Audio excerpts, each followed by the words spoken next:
ભુજ સ્થિત પીજીવીસીએલ વિભાગીય કચેરી ખાતે પીએમ સૂર્યઘર યોજનાના અસરકારક અમલીકરણ માટે વેન્ડર ડેવલપમેન્ટ કેમ્પનું વિશેષ આયોજન કરવામાં આવ્યું હતું। હાલમાં કચ્છ જિલ્લામાં સોલાર રૂફટોપની કામગીરી માટે કાર્યરત વેન્ડર્સની સંખ્યા મર્યાદિત હોવાથી આ સંખ્યામાં વધારો કરી કામગીરીને વેગ આપવાના ઉદ્દેશ્ય સાથે આ કાર્યક્રમ યોજાયો હતો। ભુજ પીજીવીસીએલના અધિકારી શ્રી કાપડિયાએ આ અંગે માહિતી આપતા જણાવ્યું હતું કે હાલ સમગ્ર જિલ્લામાં અંદાજે 30 થી 32 જેટલા વેન્ડર્સ નોંધાયેલા છે, જેની સામે કામગીરીનું ભારણ ઘણું વધારે છે। આ કેમ્પનો મુખ્ય હેતુ graduate engineers, diploma engineers, ITI pass ઉમેદવારો તેમજ સોલાર વ્યવસાય સાથે જોડાયેલા અને લોકોને આ ક્ષેત્રમાં પ્રોત્સાહિત કરવાનો છે।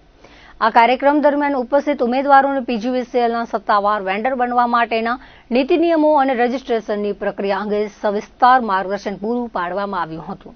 અધિકારીએ વધુમાં સ્પષ્ટતા કરી હતી કે આ કોઈ સીધી ભરતી પ્રક્રિયા નથી, પરંતુ લાયકાત ધરાવતી વ્યક્તિઓ કે સંસ્થાઓ પીજીવીસીએલ સાથે વેન્ડર તરીકે નોંધણી કરાવીને ખાનગી ધોરણે સોલાર રૂફટોપની કામગીરી કરી શકે છે।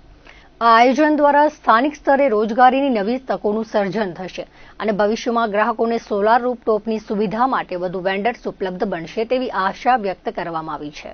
પીજીવીસીએલ વિભાગીય કચેરી હેઠળ પીએમ સૂર્યઘર યોજના અંતર્ગત વેન્ડર ડેવલપમેન્ટ કેમ્પ રાખવામાં આવેલો હતો। અત્યારે જે કચ્છ ભુજમાં પીજીવીસીએલને સોલાર રૂફટોપની કામગીરી કરવાવાળા વેન્ડર્સની સંખ્યા ઘણી ઓછી છે।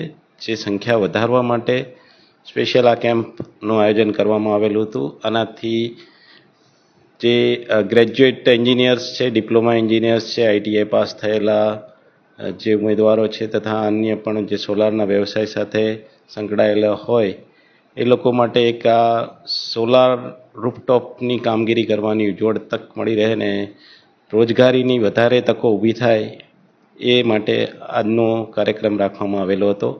આ કેમ્પમાં અમારા દ્વારા પીજીવીસીએલના વેન્ડર બનવા માટેની જે કંઈ નીતિ નિયમો છે અને જે કંઈ કામગીરી કરવાની હોય છે એ અંગેની સંપૂર્ણ માહિતી આપવામાં આવેલ છે અને જેથી ભવિષ્યમાં વધારે વેન્ડરો સોલાર રૂફટોપની કામગીરી માટે અવેલેબલ થાય એ પ્રમાણેનું અમારું આયોજન છે।